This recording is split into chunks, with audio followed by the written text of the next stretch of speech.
Greetings, Earth. So, demons are back again. I know my surroundings. I know who's attacking me, who's not. Um, we, for me, it's like this. I work this way. I have plans in the future. I do. But the funny thing, what I hate about life is that, strangers trying to ride my life. For example, I have a weakness for Afro-descendants. Afro-descendants, they put themselves in the position that they claim that I'm a product of them, that I'm their belongs. They treat me as if I was theirs. They like, we own you, or something like that. They use the Bible, not just Afro-descendants, I don't want to put all on them, but like ghetto, Brazilians, and corrupted people, all type of nasty, it's not just homosexuals, it's just like strange and nasty people. They claim me because I walk by myself. These people, they use the Bible in a way to claim me. They use children, most of their children. Some of them are not gay, but they are accepting to be gay because people are telling them to piss me off. They use a psychologist way strategy against children, against me. I don't want to go on and on and on about past life because it's going to get annoying, but you know that the root, it's in the past. That's how Afro-descendants did in order to be a part of something. Am I rude with Afro-descendants? I'm not. Every time I try, I can put them in the picture, I put it. I just think that they do the wrong way. Afro-descendants, they're so powerful, but they do not know. And then what they do, they're like, okay, this guy kind of like us, this guy's kind of like our family. Let's just treat him as he's our puppet. And then they take over my life, and all of a sudden, look at Brazil, how ridiculous this is. I can't, with my eyes closed, I know what's going on outside. We have Afro-descendants that rule everything. And I'm out of their way because I don't want to have any problems, because I like to go back and forth wherever I want to go. And also I need the road clean when I leave, when I really, my journey hasn't started yet. My journey will be when probably when my mom died, or when I'm too fed up to be around. These people right now, it's like this. We have to talk in parts. John Clark was my uncle. John Clark was very intellectual man, very smart man. Very rude, very intellectual man, very smart. But he died, and now he left his old ass books behind, and I started reading his books. He gave me lots of them, so I took over the whole thing, but he gave me most of them. Everything's a coincidence. My ex girlfriend that they married with my brother, she is a biblical whatever she is. She's worked with the books, which sometimes I think that the threat comes from her. I don't know. We haven't talked for so long after she got married. My brother got a kid. Fuck it. But now they're constantly on my business, right? I think to myself, these people wants my uncle's book, which is old books. What is old books? I can show you. It's like, like a life coaching. My uncle used to read a lot of different type of books. These people are trying to research through me inside my house. They control my mom from TV. They do not allow her to get out of this stage of negativity mind. They do not allow her to reach out for like help to really become smaller, because she's like 130 foot. She's always falling because it's danger. It hurts me. It's more that you don't like your mother, you don't care about. I do. If they haven't stole my life in San Francisco, California, probably I would be like feeding her and paying all her bills. But these people, they did. Why do they do what they do? They do what they do because they want to include Afro-descendants in our lives. When I was in California, I had my own life. I had my own house. And then I lived by myself. And then they put Guto, a friend with me, which is black, and which he has the same facial as Will Smith, and I'm like, oh dummy, I do not know that this guy is dangerous. I'm just like, okay, it's okay, go ahead.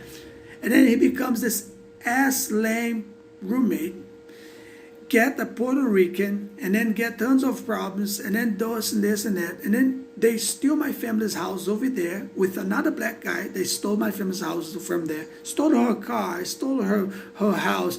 And then because she's evangelical, she doesn't sue them or doesn't go looking for help. And then they keep on doing. And then they stole her house in the United States, San Selmo, California. And then a pastor stole her house in Curitiba, apartment that she worked all her life. She doesn't have anything. She never had any quality time. Just worked in her life. Nothing else. She never done party, never smoked, never drink, never sex. I probably she's still a virgin. And the only thing they do is steal her stuff. Now I think these people are looking to John's stuff, which is a dead man. Eventually, accounting business will replace the books. It won't be the same books. He went to University of Yale. When I look at Yale, when I look at Yale's magazine, it's everything about me. It's people dancing for her in Yale's university. People are talking about subjects that it interests me, not John. When I think about John, it's like a bunch of clones of a bald head man, kind of like bald head, a little bit of Lex Luthor, and a little bit of James Bond. Very serious, rude, doesn't interact or socialize with anyone. That probably bogs women, and women want to know. Women want to know secrets. And so we are fighting all this, a couple of Afro-descendants that want to dig into other people's houses, and they create this chaos. They are positioned on barbers in Brazil now. They are our lawyers. They are our friends Guto. They are Will Smith. They are our neighbors. They create situations with cars around me. Like, what is it? It's like, it won't be a help for me. They are literally claiming us as their own. They are in our face all the time. They are cyber crimes. You go in London, every cyber crime, it comes from you. One day I was here, a girl was talking to me. I'm like, wait a second, sounded like my ex-wife. And I'm thinking, okay, I doubted my ex-wife would, but this is, you copying her vocabulary now. So I started asking the person, like, who are you? Where are you? And the person, like, spoke English but didn't have any preposition. I knew that was from, like, Uganda, all those places that they said India.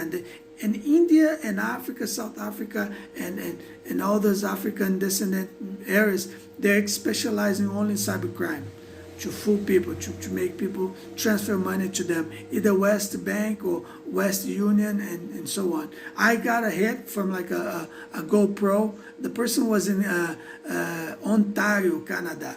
The person said that I was selling a GoPro.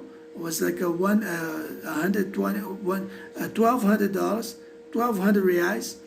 And then the person called, sent me an email saying that, okay, I'll buy it, but I'm gonna pay $2,500 because it's a gift, and I want you to pack it really good because I don't want any problems with it. It really had like amazing conversation. I'm like, all right then. So I went to the post office and I put this person. There's a PayPal, which they are trying to relate to my bottoms history. That's what organized crime is focused on right now. Not saying admitting anything. I'm just saying that that's what they're pushing me to believe until they try to get me into homosexuality activities. So there is a PayPal, the way they use, and then the organized crime.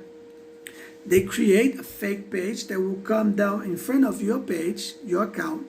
And then when you go over there and you put your information, you put in the information now on yours, you put it on there.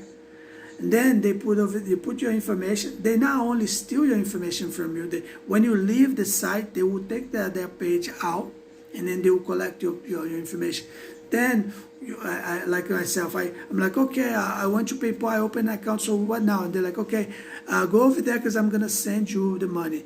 Then when you go to PayPal again, they fake a website of PayPal. They send you an email saying that, okay, I got your PayPal, your money on your PayPal, just use this link right here to go to your PayPal account. So when you get the email from them, you link on their link. You're not going to PayPal, you're going to their PayPal. And their PayPal will have your information, everything, say like, just confirm. And then you confirm, you interact with them in a clone of their websites. And then you're like, okay, and then you will see the $200 to $2,000, $500 in your account sitting there. And you're like, okay, then. And then you're like, and then they say, you don't need to confirm. I'm right here. I'm talking to you right here. And I'm just going to send you another number confirmation that you saw the money there. Just reply to me saying, okay. And then you're like, okay, oh, excited. Then you reply, okay, I got the money. Then what you do, you go to post office, get your product, you pay with your own money because they already pay. They gave you 2,500 supposedly so that you can use your money to send it to them. And then you go to post office. I have the whole thing here, but they're not paying me back. The post office don't want to care. There's no person, there's no leader, there's no government out there for us to deal with internet crimes. There's none. No one cares for us. We are alone. So then I went to the post office. I lost. They charged me like 200, 250 or something, plus the insurance that I paid 150 something, 170 something, and plus the GoPro and the box. That was another $5. And then I sent it to Ontario, Canada. I have the address. I have the lady's face, which is the one that she sent it. She put a white woman with Molly's hair, right? Not the Molly, the other ones, but Then they send you to, and then I sent to them, and then when I go to my PayPal account, there's zero there. I'm like, well, wait a sec.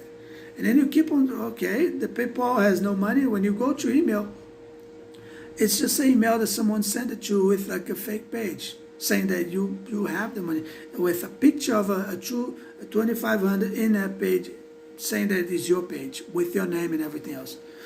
So he again lost another one, and cybercrime will continue to do that. They have other cybercrimes of like cars and stuff. I could sit here all day long telling you about this stupid thing that these people do, and they're around us. Like I said, I don't like to say that most of them are Afro-descendants, but unfortunately they are. I don't know why they do that. It's so hard for us to fight for them so that people can accept them. They still, when they get involved in stupid things, it's so hard to get back on the state that we used to have before. For example, we used to be friends. I used to sleep around. I used to sleep around friends that were Afro-descendants and be like, no, I have no worry about this person will never. I used to take them to my family's house. They used to eat in our table with us. They used to touch my wife, touch my girlfriend, who used to go out in the car with me. These people, they did this all alone. Let's start on FedEx. FedEx, I have a good friend in there, Eddie. I doubt it, Eddie is on all this. But their own argument is like, this is an immigrant. He can talk to us or talk about us. Yes, I can. I had the same rights as anyone else.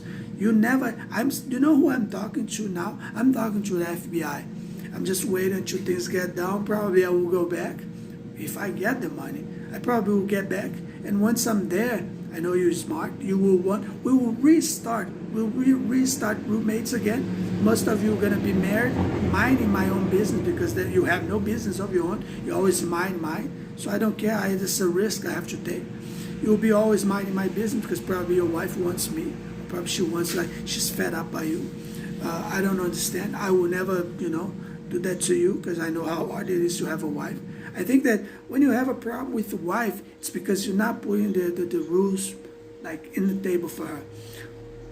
A woman, for example, I had a lot of smart women, and I just think that they have this need of rule. So work on this is something that I'm working right now. I'm alone. I'm all alone.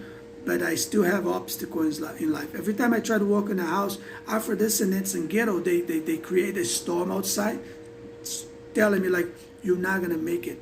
And I think like, okay, yeah, I can't live here dealing with this ghetto every day and outside. They have like a huge bus driving around. John is so smart. Why didn't John made a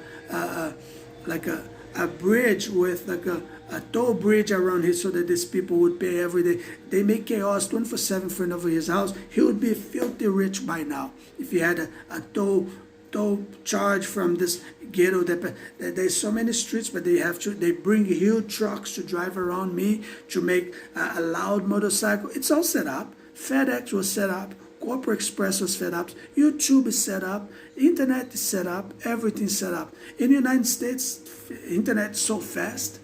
I used to work with two screens, or if I don't remember exactly where I was, so many places I've been, I don't remember if I just projected that. But what I'm trying to say is that the internet is fast. When I get to Brazil, I notice that the internet is not fast. Why? Meaning they don't want you to expand your mind. Telephone business, it's another stupid organized crime. It's all set up. London, it's one family that rules the whole thing. If you're part of family, you might join in. If you're an immigrant, you're just gonna do physical labor for the rest of your life. You're never gonna surpass any family. You're never gonna be anyone. You're never gonna be any prince or anything. You just if you're lucky enough, and if you get in any family, get married with a person, they're always going to be a tool trying to break you apart, because he doesn't have the balls to marry like their kinds. And when you go and you get interested in her, he gets jealous, and then he start feeling you, because these people are freaks. When you have sex with your wife, they are there. They're enjoying yourself. That's not how it's supposed to work. These people are freaks. They wanna exercise, make people believe that is the right thing to do, is to allow your wife to have datings with other men. They wanna trick you to believe that it's okay for your wife to have a swing situation with other people, just so that they can make like a stupid videos on YouTube. Eventually, these thieves, they will push people to everyone. They will do so much crime. They will do so much crime. They will be so impossible to live that in order for you to get your rights, you're gonna have to carry on a GoPro 24/7 on you, in case if you wanna, fight in court against this nasty. Look at how he's smiling. Look at how he left. It's in his face. He's saying like, I'm gonna put all black people away. I'm gonna put all Superman away, and I'm gonna be bald, white, and tall, and then I'm gonna make all nice and shiny real estate, and then I'm gonna put ghetto against ghetto. I'm gonna put favela against favela, and they're gonna fight with each other, and we're just gonna sit and watch. Why? Because poor people worship white men. Poor people worship bald head. Do you know how bald men do? He walks in a ghetto area and he say, I'm gonna open a restaurant.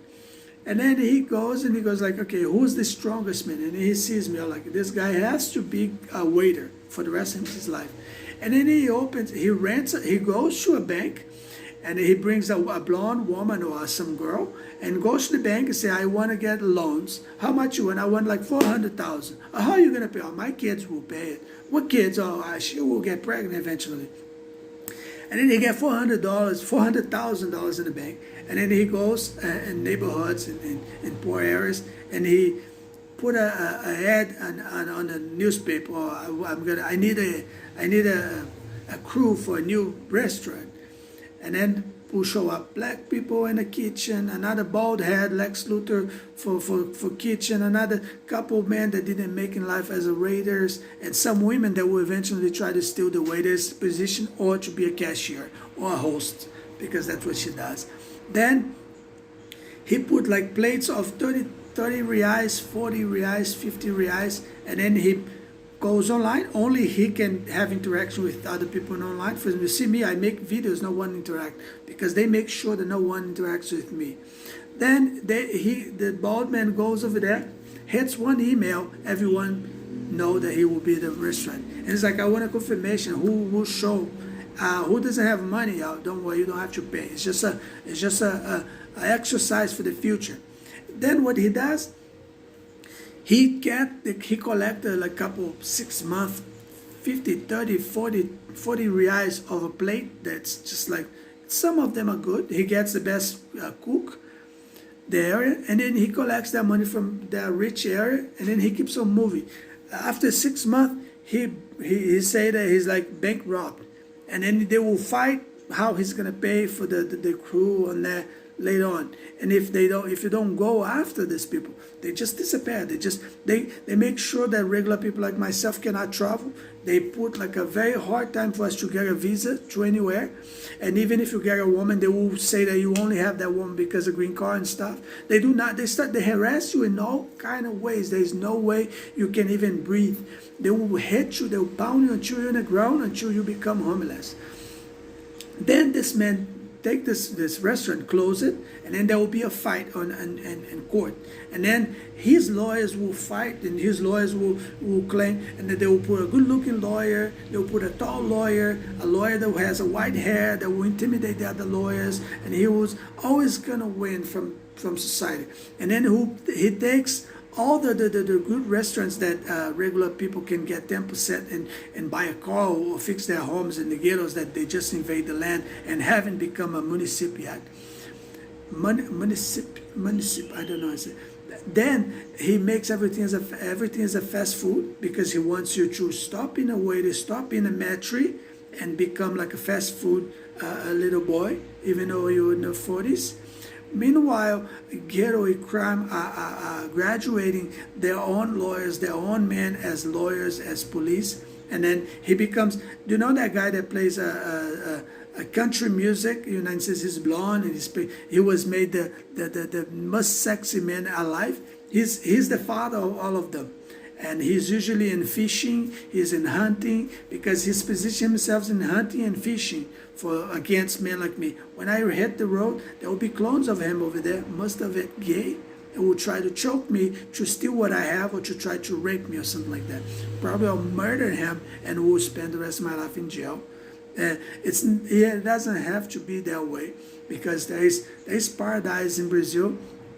And this paradise are run by older men that kind of like have a portion of a father, of like a manly whole thing, that he can like the children, the wife can feel like, oh, I'm in this waterfall. It's like we're in paradise. It's difficult to get there unless you have like a helicopter, or if you're really skinny, if you like good in hiking. But it's not impossible.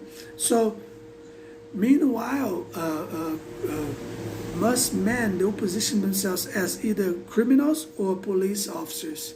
People are always going to freak out because life will be chaos, and then it's going to be difficult. So I think that all this dummy men that either in crime or police corrupted, they should just calm down. We should restart business again. I know a lot of money flows, but I don't get the power to start. Every time I try to start, they jam me with unwanted women and gay children to yap at me all the time. It's very sad that we have to, expose them this way, but it's true. Most of them they look like, oh, ooh, this guy is by himself. Let's piss him off. Let's harass him. Oh, look, they don't have a father. Let's just 24/7 be in his business. So they're either too cold or too hot. They either like attack me or they abandon me in an empty city. So me, I can hike like all the way to Arabia Desert and won't make any difference. As long as your gay man don't follow me around on the road when I'm trying to move from one place to the other, I'll be just fine. But the sad thing is that we both know that the end of the story of Earth is not supposed to be a bad end. It's supposed to be a good end. It's supposed to be a happy ending. It's supposed to be, literally, I'm not joking, it's supposed to be happy. It's the man that I'm used to deal with, like work with as policemen conversation. I'm not a police. I'm not the stupid things that you try to do when you're trying to murder someone. Like how is the thing they say? Snitch. I'm none of that. But the real man that I used to work with, that they kind of taught me what I know. I know that the end is not supposed to be bad. Even though sometimes it's sad we lose one here and another there. But all right. So take care. Have a good one.